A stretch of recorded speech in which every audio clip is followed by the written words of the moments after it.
Hello, I am Donald Duke, and welcome to another episode of Bridging the Gap. I would like to talk a bit about corruption. There are two aspects to it. There's corruption of need and corruption of greed.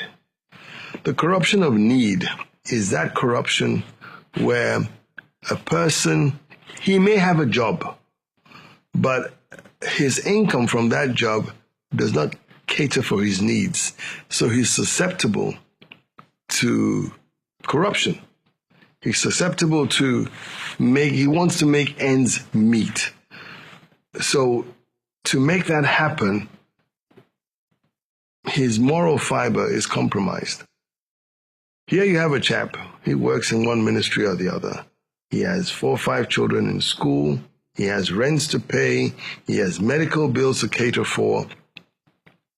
And he earns maybe 30, 40,000 naira. It doesn't work in a society like this. However, there's also the other corruption. That's a corruption of greed. The folks who have it all, but put their hands directly into the treasury and take. Now, I'm sympathetic to the folks who are susceptible to the corruption of need.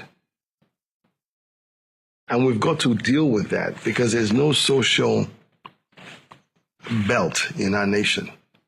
There's no one taking care of your health bills. There's no one taking care of your children's education.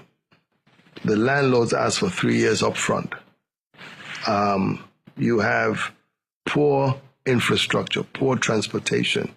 Literally, this is a society where you are on your own. A job only puts you in a position to try to bridge the gap. It never bridges that gap. So even those folks who are working are looking for a second or third thing to do outside. And that, if you look at the corruption pyramid, that is the widest segment of it. The corruption of greed is a corruption of placement. You must be in a privileged position, and therefore you don't have to think very hard. You really just award contracts or do a few things here and there and make billions of naira. Those ones are different. But you see, you cannot eradicate the corruption of need because it's survival of the fittest.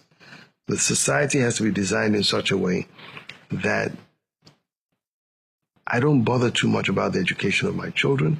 I don't bother too much about their health care. I'm almost or certainly guaranteed, if not almost, but certainly guaranteed that I'll have a roof over my head.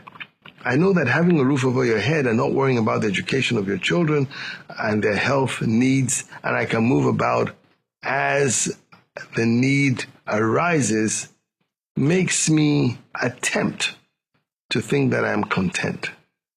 And within that bracket of contentment. But you cannot be content if you don't meet any of these needs. And therefore, you are, again, like I said earlier, susceptible to corruption. Ordinarily, the ordinary people fund the government. Our system works in the reverse.